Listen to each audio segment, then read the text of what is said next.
Bom pessoal, como eu havia dito a vocês, agora nós vamos dar prosseguimento à nossa videoaula, a segunda parte que fala do PHP MyAdmin.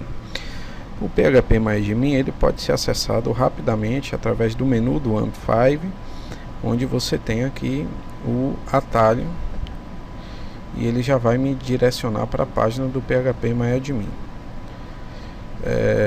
O PHP MyAdmin ele vai gerenciar os esquemas que você já tem criado no MySQL ou criar um novo esquema. Vamos criar um novo esquema aqui, né? É interessante observar que aqui ele já está me dizendo que existe um furo de segurança que no MySQL, que é o seguinte: o meu root, que é o usuário principal do MySQL, ele não tem senha, a senha é em branco. Então, embora seja uma opção minha, porque eu só uso MySQL para fins acadêmicos, de qualquer forma ele está me avisando aí, isso é interessante, porque você já toma uma providência com relação a isso. Bom, vamos criar aqui o nosso esquema, né? Nosso novo esquema. E ele deu um erro aqui, lógico, eu fiz isso propositalmente. Por quê? Porque na videoaula passada, na videoaula 1, né, na primeira parte, nós criamos um database chamado videoaula. Então eu quis criar um outro esquema chamado videoaula e lógico que ele apresenta aqui um erro bem mais amigável do que no console do MySQL, onde você já percebe aqui que a database, né, o esquema já existe. Então nós vamos fazer o seguinte: nós vamos lá e vamos digitar um outro nome, videoaula 2. Bom, interessante observar que após você criar o esquema, ele mostra o comando, né, que foi utilizado para criar esse esquema. É bem legal para você se familiarizar com esses comandos. Agora nós vamos criar dentro do esquema videoaula 2 uma tabela com 3 campos. Aqui é a quantidade de campos que vai ter sua tabela. Vamos fazer uma bem simples mesmo. Então ele já apresenta uma visão amigável, e aqui você vê que ele cria uma espécie de breadcrumb, onde você pode visualizar as suas etapas, né? Você acessou o servidor localhost, criou o esquema videoaula e agora está criando a tabela usuário. Está manipulando a tabela usuário. Muito bom. Então vamos lá. O campo código, ele vai ser inteiro. Eu vou colocar ele com tamanho 10. Ele é not null. Ele é auto increment e primary key. O nome é um varchar de 45 e eu vou permitir que ele seja nulo. E o e-mail é um varchar também de 45. Vou permitir que ele seja nulo, tá bom? Aqui você vê que tem um campo para comentar a tabela, de repente para facilitar no entendimento daquela tabela. Cada campo também tem um comentáriozinho aqui que você pode escrever a fim de organizar as ideias. Bom, eu vou salvar e pronto. Note que ele criou a tabela da mesma forma que a gente cria lá no MySQL, bonitinho. Aqui ele já está te mostrando a tabela, tá? E aqui você já pode, se quiser, alterar, excluir campo, entendeu?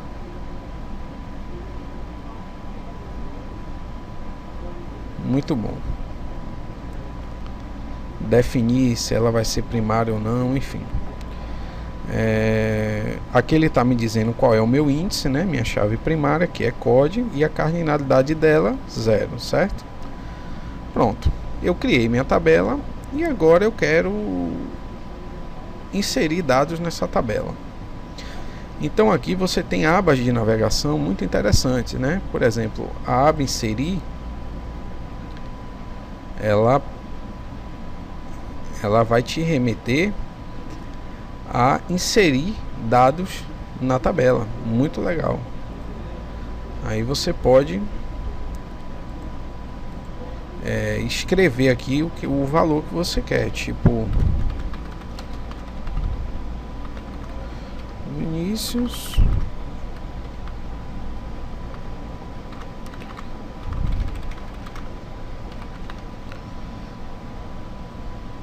tá? Muito legal. E aí, se eu der executar, a gente pode observar que depois do comando executar, ele informa que foram inseridos um registro, inserido um ID, ou seja, o código agora é o nome e o e-mail. Ele mostra aqui o código como foi que ele fez, tá? Então eu posso vir aqui e novamente inserir novos valores.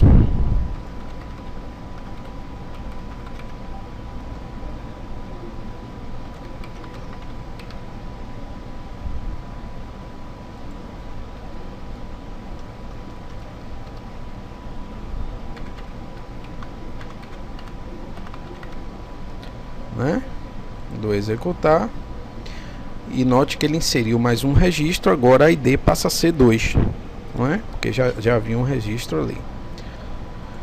Então eu venho aqui, e aí eu posso ir implementando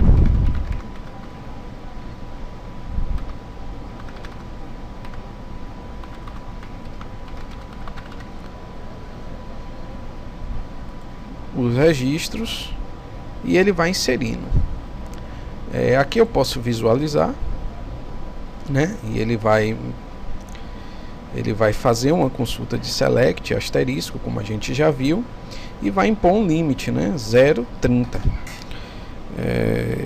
Esse limite aqui é para ele, caso os dados, a quantidade de dados seja muito grande, ele vai quebrar ali de 30 em 30. Bom, a gente está vendo aqui também a visualização dos dados. Por aqui mesmo você pode editar o dado, excluir o dado, enfim, muito legal. Aqui ele mostra a estrutura do banco, né? Nós já vimos essa aba.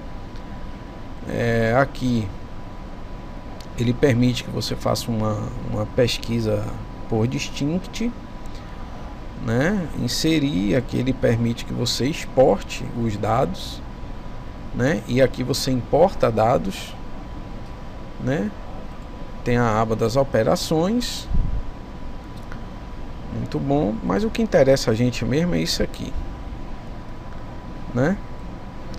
Ou seja, fazer consultas SQL para a gente trabalhar um pouquinho, para ver como está tudo no banco. Então eu vou dar um select asterisco from o usuário e pedir para ele executar. Ele deu um erro porque eu digitei errado, lógico, e propositalmente para ver se vocês estão prestando atenção, né? Então vamos corrigir aqui, from usuário, e olha que ele já me trouxe aqui os resultados, tá vendo? Muito legal. Você pode inclusive visualizar a impressão disso aqui. Ó, que legal. Muito legal isso aqui. Ele já cria uma tabelinha aqui com os registros, o servidor, o banco de dados, né? Bem intuitivo. Ele mostrando 0 de 2 registros, 3 no total. Consulta levou, né? O tempo que a consulta levou. Beleza. Agora aqui você pode brincar, select, asterisco. Vamos supor que eu queira só o nome agora. From usuário. Onde nome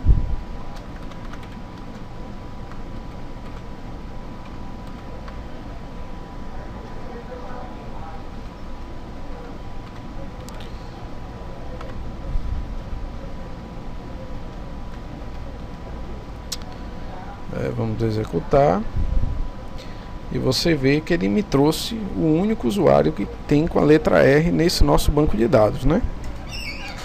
Muito legal isso aí. Bom, e aqui você pode proceder várias rotinas e consultas o SQL das mais variadas formas possíveis.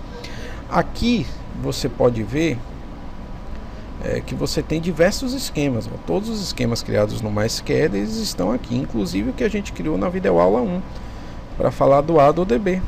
Olha ele aí. Também a tabela se chama usuário, e Só para a gente visualizar os dados, como eles são os mesmos que a gente apresentou na primeira videoaula, a gente vai fazer um select no usuário nesse esquema, videoaula 1, né?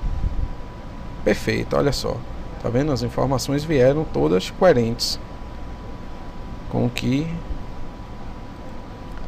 nós vimos, correto? Então aqui você pode ver o código, o nome, e-mail, cidade e unidade federativa qual ele pertence.